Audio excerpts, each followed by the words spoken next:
Across all of the movies I've seen in my life, the ones that end up being my favorites always have that one scene that sticks with me long after the credits roll. A scene that's representative of the overall ethos of the film, or a scene where the movie starts flexing a muscle you didn't even know it had. Everything Everywhere All at Once has the multiverse sequence, where Evelyn sees all of her different selves, and you witness them flash one by one in a beautiful array of colors and medium. The Shining has the scene where Jack is typing in the hotel lobby. The wide shot of his back turned to the camera, the powerful swelling music as Wendy walks over and Jack pulls the paper away abruptly and the music stops. Fine. There's always a moment where the film makes you go, oh yeah, this movie's peak. In Asteroid City, that scene for me is where the actor playing Augie Steinbeck confronts the director about the fact that he doesn't understand the play, or specifically why Augie burns his hand on the quickie griddle in an earlier scene. It's a profoundly vulnerable moment, and it encapsulates what this movie is trying to say.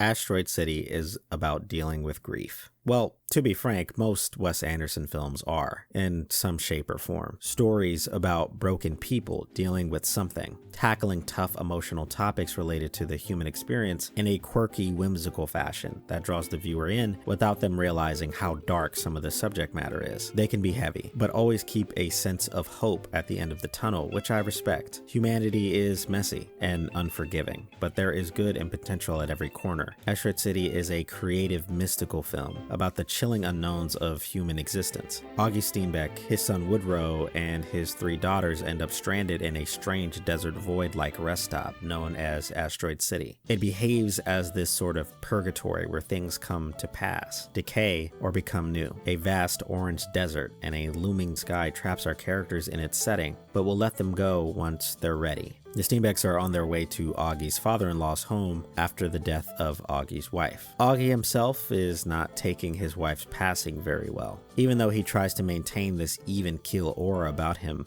it's clear by his actions that he isn't sure what to do with himself, and considers leaving the kids with their grandfather, who doesn't like him very much. You never liked me, did you?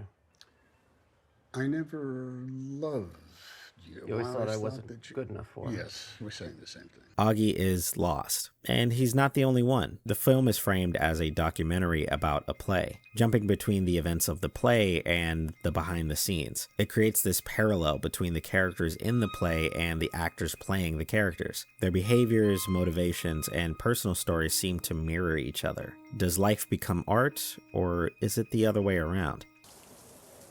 Am I not in this?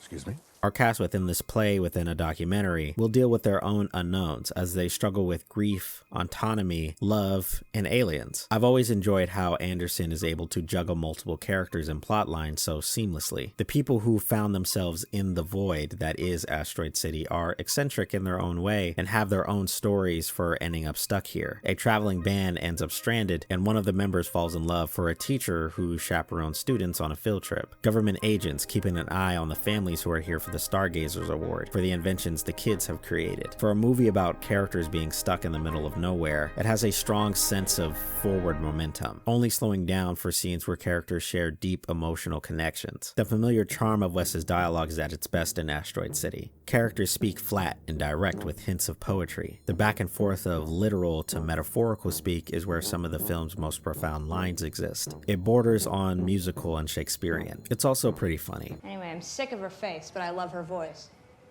She should do more radio. There are a lot of aspects of Asteroid City that I love, but as I stated in the beginning, those elements are at their best during a particular scene. The climax, where the stories happening within the film and the documentary converge. Augie Steinbeck and the actor playing him become overwhelmed by their own grief and feeling of helplessness against the unknowns of the cosmos. The actor playing Augie walks out of the color of the play into the black and white of the documentary, rushing past the crew behind the stage in a panic to speak to the director. Before us is a man grasping for answers. What is the meaning of life?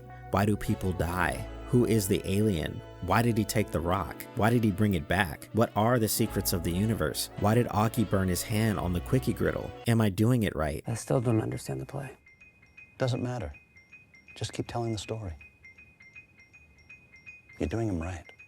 The real answer is that there is no answer. There seldom is, and that's okay. What I love about this scene and the one after with the actress who would have played Augie's wife in the play if they didn't cut her part is that it speaks to the dread that we've all felt. Being someone who has lost a person I cared about and who is filled with plenty of anxiety about the future, the emotions Augie has to contend with hit home. Through past, present, and future, there is dread. For what you can't control, for what you can't see around the corner. It can be frightening, but for what is the unknown, there is plenty of potential for goodness and growth. It truly is okay not to have all of the answers. No one really does, even if you don't understand the play, or know where aliens come from, or understand the logistics of buying a plot of land from a vending machine, or how to raise 4 kids as a single father, or how to move on after someone you loved more than anyone dies. It's okay not to know. It's what makes life so interesting to live, to experience new things,